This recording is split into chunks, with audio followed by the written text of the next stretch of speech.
থাকতে হয়। তা কাজলাতে আমার বেশি দিন না, প্রায় 1 বছরের মতো আমি কাজলাতে আছি। কাজলা হচ্ছে গিয়ে নয়ানগর স্বপ্নের 3 তলায় বাচ্চাদের একটা বেবি ফুড কোম্পানিতে জব করতেছি। তাই ওই জায়গাটা থেকে তাইমের সাথে পরিচয় হচ্ছে কি আমার দীর্ঘ 7 থেকে 8 মাস। গত 20শে জুলাই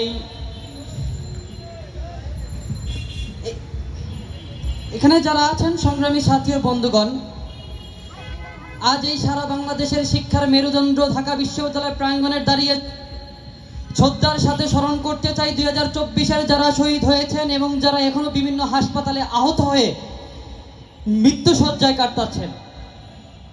আপনারা ইতিমধ্যেই একটা ভিডিও ফুটেজ সবাই দেখেছেন। একটা ছেলেকে বাঁচানোর জন্য একটা বন্ধুত্বের যে পরিচয়, হয়তোবা সে আমার ভাই না, রক্তের কেউ না।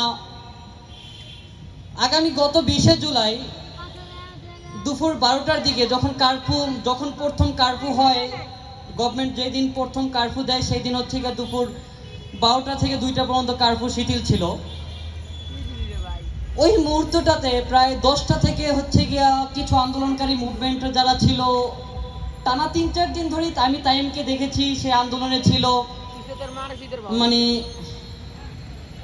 বিভিন্ন ফ্রেন্ড সার্কেলদের সাথে, আমার ফ্রেন্ডও ধনিয়া ভার্সিটিতে পড়াশোনা করে, তাই দুপুর 12টার দিকে আমার কিছু ফ্রেন্ড আমাকে ফোন দেয়, ওই জায়গাটাতে যাই। তারা ঠান্ডা পানি খাচ্ছিল, কেক খাচ্ছিল। তখন কিন্তু ওইরকম বড় আন্দোলনের মুভমেন্ট না, যেহেতু হচ্ছে গিয়ে প্রথম কারফিউ খুব শিথিল, সেনাবাহিনী পুলিশ খুব সতর্ক অবস্থানে আছে। তাই ঠিক 12টা 15 মিনিট আমি, তাইম, শাহরিয়ার আরো অসংখ্য মানুষ ছিল সেখানে। রাস্তায় মানুষের যাতায়াত, ছোট যানবাহন। ওই জায়গাটা থেকে পুলিশ হঠাৎ হানিফ ফ্লাইওভারের যে টোল প্লাজাটা, ওই টোল প্লাজাটা থেকে একটা এপিসি গাড়ি নিয়ে সোনিয়াকার দিকে মুভমেন্ট করে। যখন সোনিয়াকার দিকে মুভমেন্ট করে, ওই এপিসি গাড়ি থেকে সে অজস্রভাবে ফায়ার করতেছে, চতুর্দিকে অজস্রভাবে ফায়ার করতেছে, যেটা কারো বুক দিয়ে ঢুকে পিছন দিকে বের হয়ে যাচ্ছে, হাতে লাগতেছে, কেউ হাই রোডে শুয়ে পড়তেছে। তাই ওই জায়গাটা দেখে আমরা কেউ দৌড় দিই। ওই হাই রোড থেকে আমরা দৌড় দিয়ে একটা টি স্টলে ঢুকে যাই, আমি, শাহরিয়ার আর হচ্ছে গিয়ে তাইম। সবচেয়ে আশ্চর্যজনক বিষয় হচ্ছে আমার সাথে যেই 2জন ছেলে ছিল, তারা 2জনই পুলিশের ছেলে।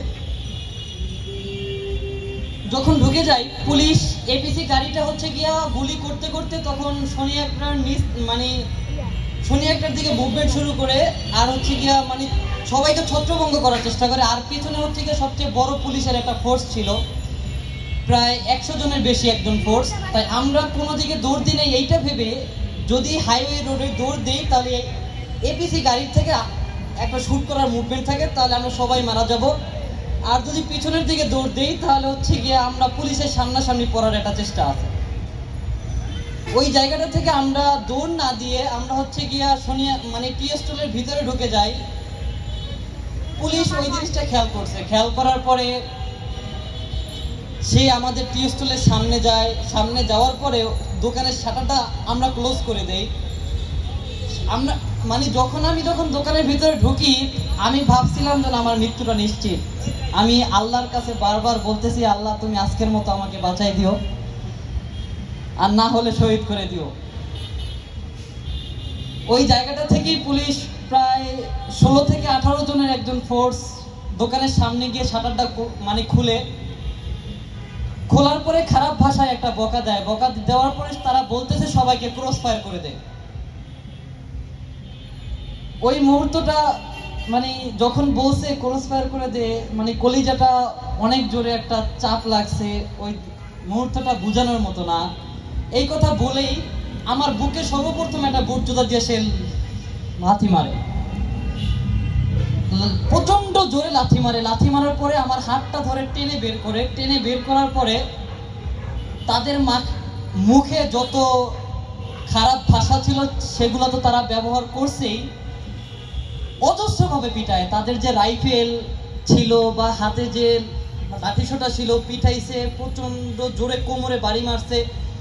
তাই ওই মুহূর্তটাতে আমি অনুভব করতে পারি না এইজন আমাকে কি করতেছে। তারা একটা মৃত্যুর ভয় সামনে, আমি শিওর ছিলাম যেন আমাকে গুলি করবে 100%। দ্বিতীয় পর্যায়ে তাইমকে হাত ধরে টেনে বের করে, টেনে বের করার পরে তাইমকেও ইচ্ছা মতো পিটালো। পিটানোর পরে আমরা যে পরিচয় দিব, স্যার আমরা পুলিশের ছেলে, আমি পুলিশের ছেলে না, তাইম বা সারিয়ার যে ছিল ওরা দুজনই, তাদের বাবা হচ্ছে গিয়ে পুলিশ, পুলিশের পরিচয়টা যে দিবে ওইরকম মুখ থেকে যে কথা বলবে, ওইরকম মুখ থেকে কথা বলার কোনো ভাষা ছিল না ওই সময়টাতে। তাইম আর আমি এক পজিশনে দাঁড়ানো ছিলাম। তখন পুলিশ বলতেছে, একটা খারাপ ভাষায় বকা দিয়ে বলতেছে যে দৌড় দে। আমার মাথায় চিন্তা ছিল যদি গুলি যেহেতু করবেই সামনাসামনি করুক, আমি দৌড় দিব না, কারণ আমি শিওর ছিলাম যে দৌড় দিলেই পুলিশ পিছন থেকে ফায়ার করবে। এই চিন্তাটা মাথায় করতে করতে তাইম তখন 2 থেকে 3 কদম দৌড় দিয়ে দেয়। 2টা শটগান থেকে 2টা বুলেট বের হয়, 2টা বুলেটই তাইমের কোমর থেকে ঢুকে পিছন থেকে বের হয়ে যায়। ওই মুহূর্তটাতে আমার শরীর হাত পা কাঁপাকাঁপি শুরু করে দেয়। আমি শুধুমাত্র মুখে আল্লাহর নাম নিচ্ছিলাম আর মাকে স্মরণ করছিলাম বারবার।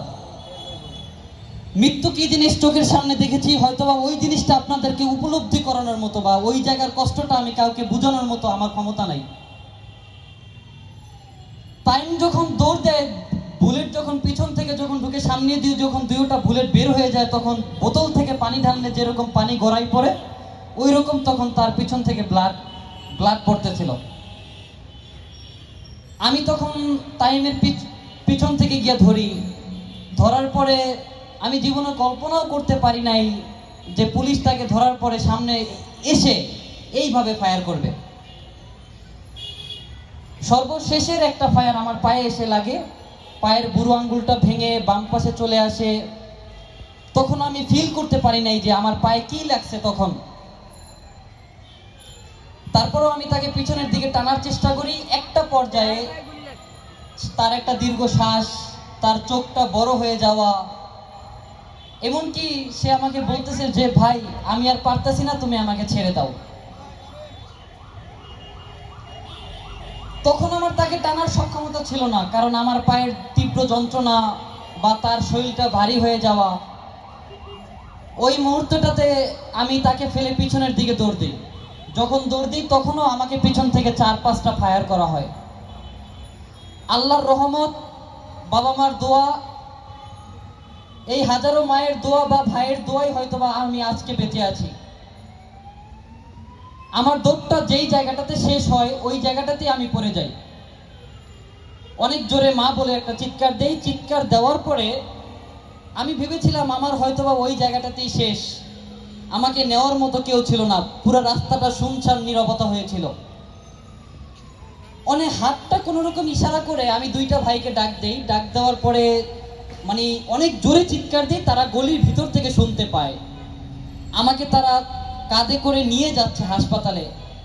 আমার শ্বাসটা দীর্ঘ শ্বাস, আমার শ্বাস নেওয়ার ক্ষমতা আমি হারিয়ে ফেলি। ওই জায়গাটা থেকে আমাকে হাসপাতালে নিয়ে যায়। তখন আমি তাদেরকে বলতেছি, জন ভাই আমার সাথেরটারে মেরে ফেলছে, আপনারা একটুখানি গিয়ে নিয়ে আসেন। বলতেছে ভাই আপনি আগে বাঁচেন, তারপরে আমরা তাকে দেখতেছি। আমি শুধুমাত্র তখন ওই তার কথাটাই ভাবতেছিলাম। পুলিশ সে তখনও মারা যায় নাই।